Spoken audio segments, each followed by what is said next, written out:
They're armed. They are ready to take on a violent threat when it comes to their door. Wouldn't it be better that teachers teach? I'm not against teachers having guns in the classroom if they want and they're trained. What about retired police and retired military there for that job? That's fine, Sean, but they can't be everywhere. Let me tell you, this isn't coming from me. This is not my opinion. I talk to teachers. I know teachers who are in the classroom who have been firearms owners for 30 years who are trained. Yeah, they should Gunside definitely Academy came out today saying they're going to offer free training to superintendents and presidents of school boards to make sure they know what they're doing. They are begging. They're begging to get out from under the bureaucracy. They're begging for it. The NRA has a School Shield program that has reinforced and hardened schools, 150 schools so far across the country. Now, one of the things that you had asked, Geraldo, was about age restrictions.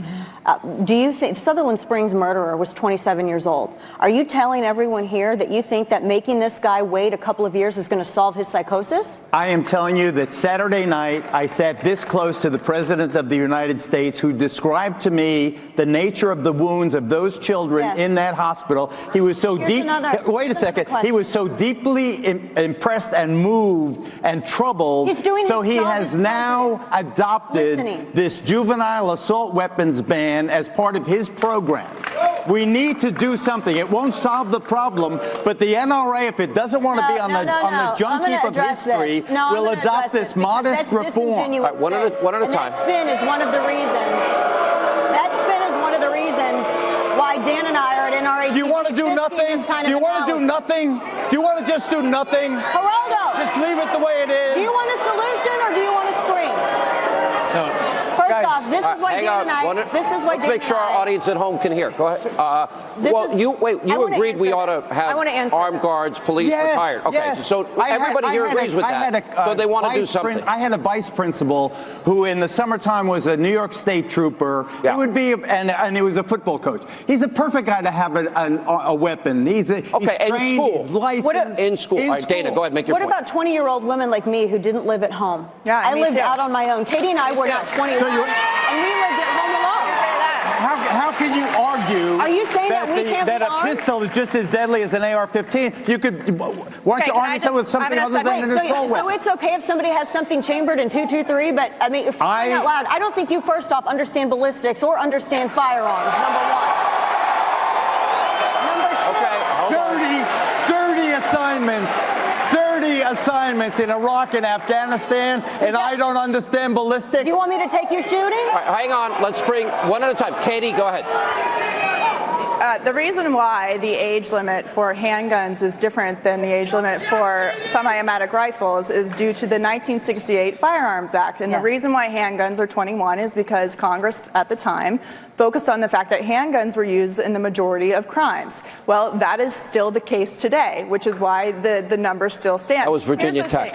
Correct. The majority of crimes that we see that are carried out with handguns, or with firearms, 45 to 65% of them are with handguns. 2.2% of them are carried out with rifles.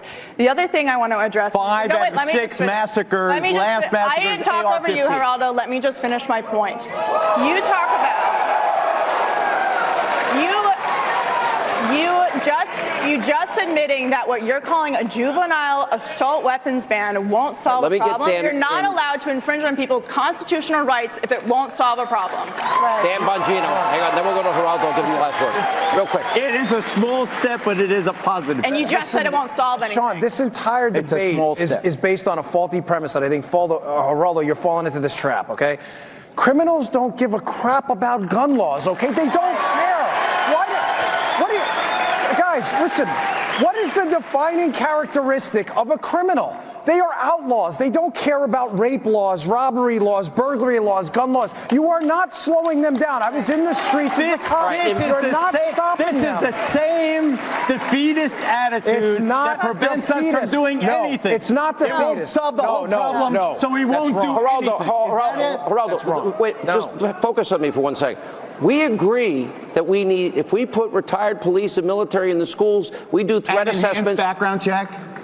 Geraldo, what I'm saying to you is we all agree that we could secure every school with armed, retired military and police. Right. You agree with me? And teachers, if they choose. Sean, if 5 of the last 6 massacres were committed with AR-15s, there is a reason for that. But the school won't be able to be penetrated. All of the booing and all of your activism pales when you see those dead bodies and those children mangled. Geraldo, last word, quickly, Dana, we got to roll. Really quickly, 8 of the last mass casualty incidents, these individuals were known to the FBI, who dropped the ball. They were all known individuals. Over and over again. I agree. The law-abiding should on not that be point of punished agreement, I got to roll. Listen, you guys have been amazing. This was a real debate tonight. So let's give it up for everybody here. Thank you all. Kellyanne Conway.